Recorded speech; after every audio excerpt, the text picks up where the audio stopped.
Welcome to the Slop Temple. We pray this video helps.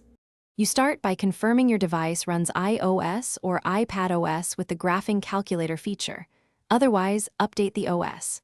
Once done, open Calculator and tap the tiny graph icon or swipe to switch to graph mode because the app separates arithmetic from plotting. Next, type your function in y== format.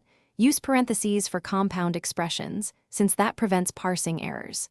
You'll see a preview line. This immediate feedback helps you catch input mistakes before plotting the full graph. Now refine the graph by setting the viewing window and resolution, because a poor scale hides critical features. You can pinch to zoom or tap axis settings to enter numeric X range and Y range. Choose sensible limits like -10 to 10 to start. Adjust step or grid density for smoother curves and clearer intersections. Once the view is right, add more functions separated by commas to compare them. This makes it easy to spot intersections, asymptotes, and relative behavior across the same axis. To finish, interact with the plotted graph. Use trace or tap points to read coordinates and long press for more precise values, so you can record maxima, minima, and intercepts.